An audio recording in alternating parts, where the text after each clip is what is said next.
Nous, on apprend des choses, on voit un patient, et par rapport à ce qu'on a appris, c'est évident que c'est comme ça. C'est comme si on lisait la personne, et ça doit devenir de plus en plus évident. On ne doit pas l'inventer, ou le distordre, aller le chercher à tout prix, ou le ramener dans une case.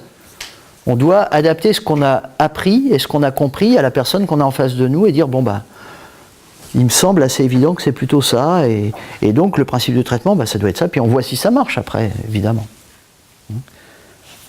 Mais il faut qu'il y ait vraiment une recherche de logique,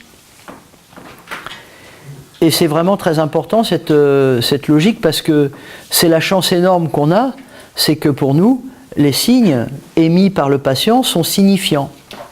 Ils ont un sens, ils ont une raison d'être, ils ont une cause, ils ont une manifestation. Et cette deuxième année, c'est un mélange d'apprendre et de comprendre. On va apprendre des syndromes, mais en fait, on va comprendre pourquoi il y a ces symptômes dans ces syndromes. C'est pas juste une liste de symptômes. Quand vous avez, on joue pas au bingo, quand vous avez tel symptôme, c'est telle maladie, bingo, je l'ai.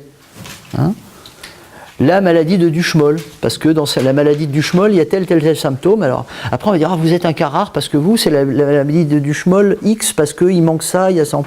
Et tous les gens sont différents, donc ça ne sert à rien de jouer à ça. Non, c'est de comprendre le cheminement de chacun. On ne le classe pas dans une maladie spécifique. Même si on peut, bien sûr, le rentrer, parce qu'il y a des grandes maladies, il y a des grandes cases.